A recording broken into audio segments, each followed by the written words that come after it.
Hi viewers, welcome to my channel Avani's world.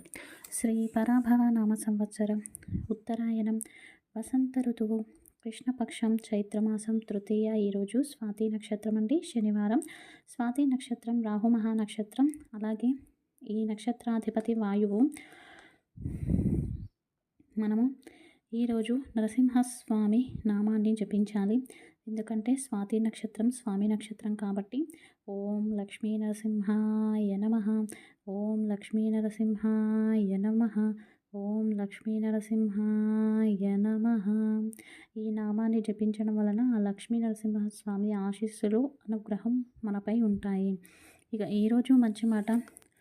మన జీవితంలో మనల్ని మోసం చేసే వాళ్ళు చాలామంది ఉంటారు. బాధ పెడుతున్న వాళ్ళు చాలామంది ఉంటారు. కానీ ఆ కష్టాన్ని మనసులో తలుచుకొని వాళ్ళను ద్వేషించవచ్చునా? నో, ద్వేషించకూడదు. ప్రపంచంలో మన చుట్టూ అన్ని రకాల మనుషులు ఉంటూ ఉంటారు. దానినే మనసులో పెట్టుకొని మనం వాళ్ళను సాధిస్తూ ఉంటే జీవితం అంతా వ్యర్థం అయిపోతుంది. దాని బదులుగా వాళ్ళ నుంచి మనం దూరంగా ఉండాలి. ఆ పరిస్థితులను మర్చిపోయి పరిస్థితుల నుంచి పాఠాన్ని నేర్చుకొని తదుపరి జీవితాన్ని మళ్ళీ అలా కాకుండా బ్రతకాలి. ఇంకా మీరు క్షోభ అనుభవించి ఆయుష్ను తగ్గించుకోవద్దు. ఒక సోమరిపోతూ ఉంటాడు. వాడు ఏ పని చేయకుండానే ఉంటాడు. వాడి ఇతరులపై ఆధారపడుతూనే ఉంటాడు. మనం వాడిని దూరం పెట్టామా మళ్ళీ మళ్ళీ వాడు ఇంకో ఆధారాన్ని వెతుక్కుంటాడు. అంతే. దీనికి సంబంధించి ఒక చిన్న కథ. ఒక గురుకులం ఉంటుంది. గురుకులంలో శిష్యులు, గురువు చాలా ప్రశాంతంగా ఉంటూ ఉంటారు. ఇక గురువు ఒకరోజు మీకేమైనా సందేహాలు ఉంటే అడగండి అని చెప్తాడు. అప్పుడు శిష్యులు, గురువర్య, అసలు స్నేహం అంటే ఏమిటి? ఎలాంటి స్నేహాన్ని మనం అభివృద్ధి చేసుకోవాలి? స్నేహం మంచిదేనా లేదా చెడ్డదా? ఏ స్నేహాన్ని మనం దగ్గరికి తీయాలి అని చెప్పేసి క్వశ్చన్స్ అడుగుతారు. అప్పుడు గురువు చిన్నగా కథ చెప్తాడు. ఒక రాజ్యం ఉంటుంది.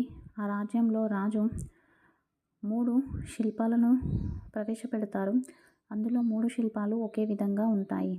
ఇక అక్కడ ప్రజలను అడుగుతాడు, ఈ 3 శిల్పాలలో వ్యత్యాసం ఏంటి అని చెప్పేసి అడుగుతాడు. అందరూ చూస్తారు, 3 శిల్పాలు ఒకే విధంగా ఉంటాయి. ఎలాంటి తేడా ఉండదు. అందులో ఒకతను ఒక సూది తీసుకొచ్చి ఒక విగ్రహం చెవిలో పెడతాడు. అది ఒక చెవిలో పెడితే ఇంకో చెవి నుంచి బయటకు వస్తుంది. మరో విగ్రహం చెవిలో పెడితే అది నోట్లోంచి బయటకు వస్తుంది. ఇక ఇంకొక విగ్రహం చెవిలో పెడితే అది ఏ వైపుకు వెళ్ళదు, మధ్యలోకే ఆగిపోతుంది. ఇక ఇదే వ్యత్యాసం మహారాజా అని చెప్పేసి ఆ వ్యక్తి చెప్తాడు. ఇంకా అలాగే ఇది వ్యత్యాసం మాత్రమే కాదు, మన జీవితంలో కుటుంబం, బంధువులు, స్నేహాలు ఏ విధంగా ఉంటాయో తెలియచేసేది అని చెప్తాడు. అప్పుడు మహారాజు, సరే నువ్వు దీని నుంచి ఏం చెప్పాలనుకుంటున్నావో చెప్పమని అనగానే అప్పుడు ఆ వ్యక్తి ఇలా వివరిస్తాడు. మొదటి విగ్రహంలో సూది పెట్టగానే అది ఇంకో చెవిలోంచి బయటకు వచ్చింది. అంటే మనం మన కష్టాలు, బాధలు అన్నీ ఇతరులకు చెప్పుకుంటాము. చెప్పుకున్నప్పుడు వాళ్ళకు చెప్పిన ప్రయోజనం ఉండదు. వాళ్ళు ఈ చెవితో విని ఈ చెవితో వదిలేస్తారు అని అర్థం. ఇక రెండవ విగ్రహం చెవిలో పెడితే అది నోట్లోంచి బయటకు వచ్చింది. అంటే దాని అర్థం మనం ఇతరులను నమ్మి మన కష్టాలను, బాధలను చెప్పుకున్నప్పుడు వాళ్ళు మన విషయాల్ని ఇతరులకు చెప్తారు. దానివలన మనమే అగౌరవపడాల్సిన పరిస్థితి వస్తుంది. ఇక మూడవ విగ్రహం చెవిలో పెడితే అది మధ్యలోకే ఆగిపోతుంది. అంటే ఈ విగ్రహం ఏ విధంగా ఉంది అంటే, మన కష్టాలు చెప్పుకుంటే అవి వారిలోనే దాచుకుంటారు. మనకు కావలసిన సమస్యకు పరిష్కార మార్గాన్ని చూపిస్తారు. దానిని ఇతరులతో డిస్కషన్ చేయరు అని చెప్పేసి ఈ విగ్రహం సూచిస్తుంది అని చెప్తారు.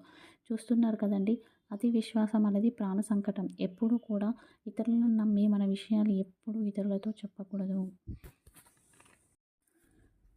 ఇక మన సంప్రదాయంలో భాగంగా గుమ్మాన్ని ఎప్పుడు అలంకరించాలి ప్రతినిత్యము ముగ్గులతో. ఈ రోజుల్లో ముగ్గును చాక్పీస్తో వేస్తున్నారు. అలా వేయడం వలన నెగిటివ్ ఎనర్జీ అనేది ఆకర్షణ జరుగుతుంది.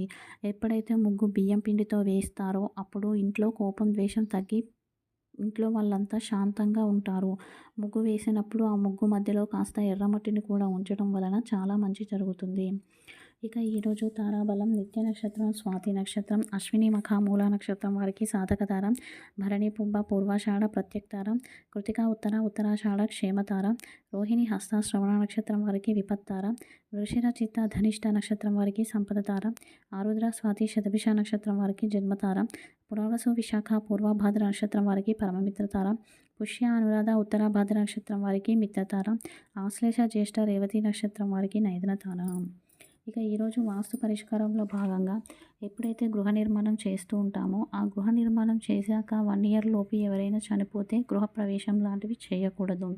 అదేవిధంగా గృహ నిర్మాణం చేస్తున్నప్పుడు ఆ ఇల్లు కట్టడానికి పనిచేస్తున్న వాళ్ళు అందులో చనిపోయినా, లేదంటే ఇంటికి సెక్యూరిటీగా ఉన్న సెక్యూరిటీ గార్డ్ అందులో చనిపోయినా కూడా ఆ ఇల్లు పనికి రాదు.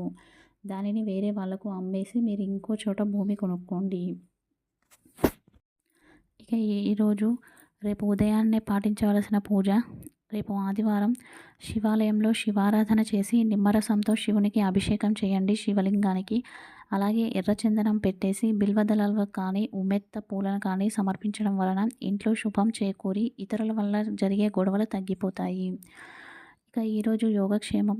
ఇంట్లో కుటుంబ సభ్యులందరికీ ఆరోగ్యం ప్రాప్తించడం కోసం విష్ణు భగవానుని ముందు అరటినార వత్తులతో దీపారాధన చేసి విష్ణు సహస్రనామాన్ని కానీ లేదా ఏదైనా విష్ణు స్తోత్రాలను కానీ లేదంటే ఆరోగ్య రక్షా స్తోత్రాన్ని కానీ పారాయణ చేసి పూజించాలి.